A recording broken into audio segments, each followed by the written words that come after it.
Hello friends, तो आज हम मन्नू भंडारी की कहानी मैं हार गई कहानी का प्रतिपाद्य सार करने वाले हैं। तो स्टार्ट करते हैं। मैं हार गई कहानी। नई कहानी आंदोलन में स्त्री कहानीकारों की जमात पहली बार बड़ी संख्या में आई।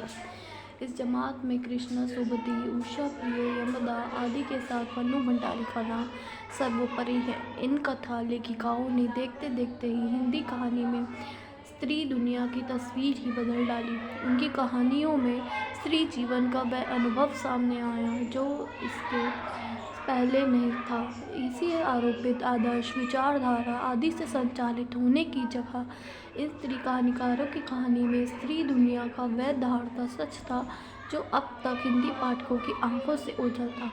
मन्नू भंडारी ने हिंदी कहानी का चेहरा इस दृष्टि से बदलने में महत्वपूर्ण भूमिका निभाई। मैं हार गई कहानी स्वतंत्र भारत के राजनीतिक परिदृश्य का राजनीतिक और राजनेताओं के चरित्र को स्पष्ट करने वाली कहानी है। इसमें राजनीति की दलदल, राजनेताओं के दोगले चरित्र को जिस प्रकार व्यंजित किया गया है, वे स्थितियाँ आज भी वैसी ही हैं। मन्नू भंडारी की यह कहानी भारतीय राजनीति के वातावरण और मूल्य बोध से संबंधित कथानक के आधार पर रची गई कहानी है।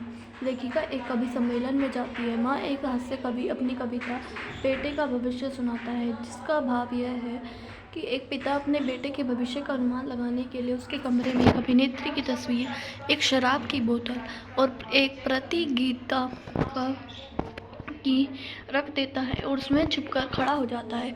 बेटा आता है, अभिनेत्री की तस्वीर को उठाता है और उसकी बाहें खिल जाती हैं।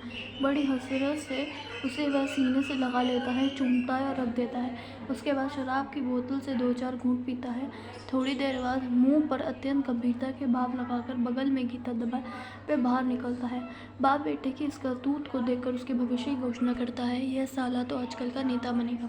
लेखिका चुनौती के रूप में एक आदर्श पात्र से संपन्न कहानी के निर्माण का संकल्प कर रही है, लेकिन उसकी लाख कोशिशों के बाद भी सामाजिक, आर्थिक, सांस्कृतिक और पारिवारिक परिवेश और वातावरण के दबाव में पात्र का विकास आदर्श स्थिति की ओर नहीं हो पाता।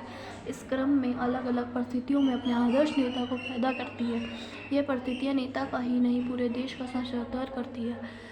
हमारे आंखों के सामने एक नाटक की भांति सब कुछ क्रमबद्ध उपस्थित होता है। अमीर, गरीब, मध्यम वर्ग अपनी समस्याओं में उलझे हुए हैं। ये कहानी और समाज के संबंध को पूरे प्रभाव के साथ व्यवस्थित करता है। लेखिका को लगता है कि परिवेश से काटकर चरित्र का निर्माण करेगी तो उसका कोई मतलब नहीं होगा। देश काल में परिवर्तन होने का असर कथाकार की रचना प्रक्रिया पर भी पड़ता है। आदर्श और मूल्यों के साथ साथ वास्तविक पात्रों का निर्माण संभव नहीं है।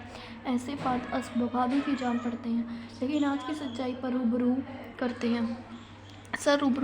जनता में नेता की छवि एक स्वार्थ, धन, लोलुप तथा निहायत की चिचला चरित्र के रूप में बन गई है। वे हंसी ठिठोले चुटकुलों के पात्र मात्र बन गए हैं। चारित्रिक गुरुत्व और गंभीरता अब गायब हो गई है। जब एक गरीब किसान की झोपड़ी में अपने आदर्श चरित्र को जन्म देती है तो वह इसके माध्यम से गैप किसान और मध्यम वर्ग की समस्या और जिम्मेदार लोगों पर व्यंग्य करती है। शोषित और शोषक के संबंध को रेखांकित करती है। किसान और गरीबों की हालत किसी से छिपी नहीं है। सरकार और नेताओं की उपेक्षा ही इस हालत के लिए पूरी तरह जिम्मेदार है। किसान गरीबों की हालत को वैश्विक कोरोना संकट के समय लेखिका इस गरीबी से उत्पन्न परिस्थितियों के कारण अपने आदर्श निर्मित को मारकर अब उसे एक धनाढ़ करोड़पति के यहाँ पैदा करती है। अब आर्थिक समस्या नहीं रही, लेकिन यह अमीरी से जुआ, छुआ, अर्थखोरी, वैश्यगामी जैसे नैतिक कर्मों की ओर ले गई। वह अपने पतन के चरम पर पहुँचाता है, यहाँ तक कि वह अपनी माँ तुल्य शिष्टा के साथ दुर्व्यवहार करता है। इसके माध्यम से लेखिका सांस्कृतिक पतन की ओर इंगित करना चाहती है। यह भी जरूरी नहीं है कि दोनों परिस्थितियों में ऐसा ही हो। मन्नू भंडारी ने भाषा रचनात्मक के स्तर पर कहानी के माध्यम से परिस्थितियों को बेहतर ढंग से व्यक्त किया है। पूरी कहानी के भीतर ही संपन्न होती है। इस अर्थ में वह नया फ्लेवर धारण करती है। लेखिका ने कथानक और वातावरण के अनुकूल भाषा शैली का चयन किया है। मन्नू भंडारी की भाषा सबसे अधिक विशेषता है कि वह सरल है। उनका मानना है कि शुरू से ही पारदर्शिता को कथा भाषा का अनिवार्यता मानती हूँ। भाषा ऐसी हो कि हर पाठक को सीधे कथा के साथ जोड़ दे, बीच में अवरोध या व्यवधान बनकर ना खड़ी हो। सरल भाषा के माध्यम से यह कहानी भी पाठक के संवेदना के स्तर पर जुड़ जाती है। कथानक की सभी शास्त्रीय विशेषताएं इस कहानी में विद्यमान है। अपने द्वारा निर्मित पात्रों को बार बार चेतावनी देने पर भी जब वे असफल हो जाती है तो कहानी का अंत एक साथ कई प्रश्नों को उठाता है। तो हमने ये मनु भंडारी की कहानी मैं हार गई का करा प्रतिपाद्य।